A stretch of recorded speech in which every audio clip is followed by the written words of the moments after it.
Habib Bahar bin Smith yang dituntut 5 tahun penjara. How come?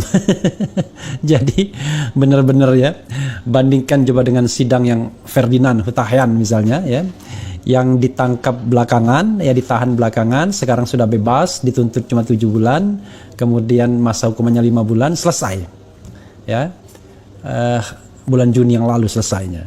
Habib Bahar tanggal 3 Januari ditahan setelah pemeriksaan, berarti Februari, Maret, April, Mei, Juni, Juli, 6 bulan lebih, pas 6 bulan lebih, itu dituntut dengan hukuman penjara 5 tahun atas berita bohong yang menimbulkan keonaran. Allahu Akbar ya.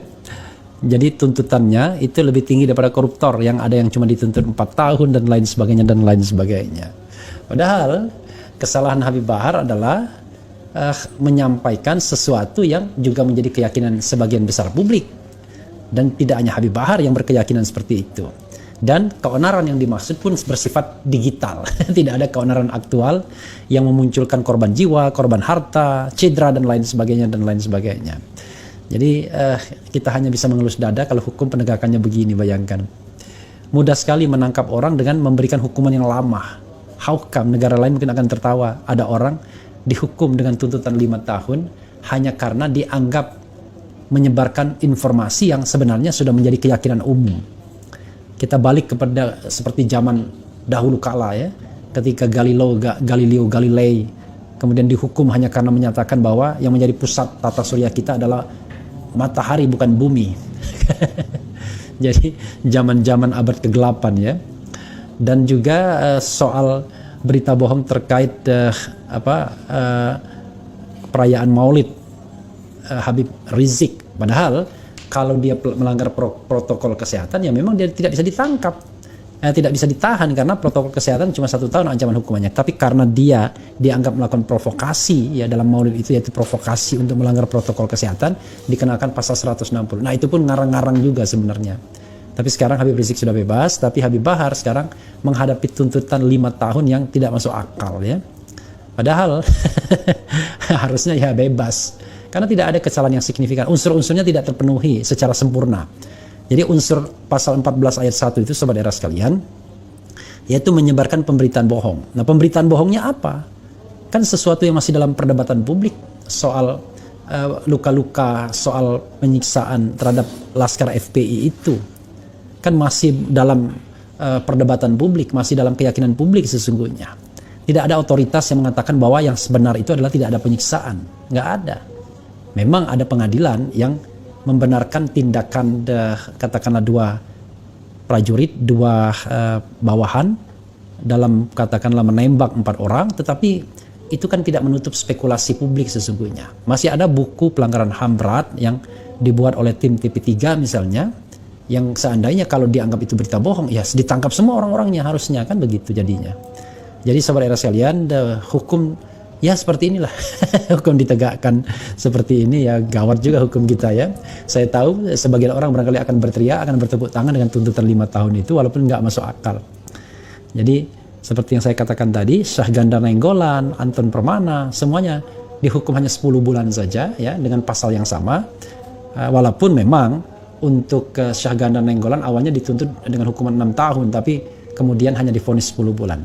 Nah, apakah kemudian Habib Bahar akan divonis 10 bulan juga ya? Wallahu alam. Tapi kalau ukurannya Ferdinand Huttaheyan yang dikenakan pasal penistaan agama, maka kita akan bertanya, pasal penistaan agama misalnya itu jauh lebih ringan hukumannya dibandingkan dengan pasal menyebarkan berita bohong.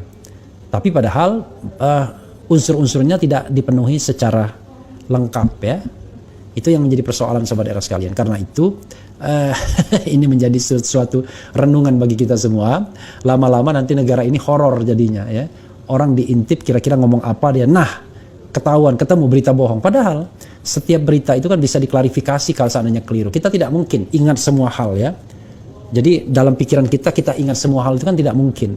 Jadi bisa saja saya keliru. Oh saya keliru nih, misalnya menentukan pasal yang dikenakan kepada katakanlah si X, saya mengatakan pasalnya adalah katakanlah penistaan agama, ternyata bukan. Itu kan cukup diklarifikasi.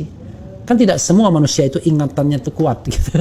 Dan itu bukan juga menyampaikan informasi bohong yang menimbulkan keonaran. Keonaran itu justru terjadi ketika kasusnya dilaporkan. Barulah kemudian terjadi pro dan kontra. Dan itu pun di media sosial, tidak terjadi pro dan kontra atau kehebohan atau keonaran secara fisik.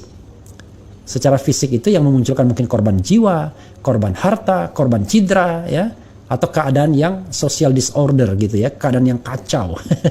Kalau di media sosial setiap saat saya mengatakan orang berdebat mengenai hal-hal tertentu. Jadi tidak heran kemudian Habib Bahar mengatakan akhirat akhirnya tumpuannya ya. Oke, coba kita bacakan sobat sekalian setelah kita tadi dengar bagaimana tanggapan Habib Bahar ya. Saya menduga walaupun tetap saya menduga walaupun katakanlah tidak akan dihukum seberat itu, tapi kan tuntutan hukumannya kan nggak masuk akal. Harusnya ya dituntutlah sesuai dengan perkembangan terakhir kalau memang mau tetap dipersalahkan. Walaupun saya mengatakan harusnya tidak dipersalahkan.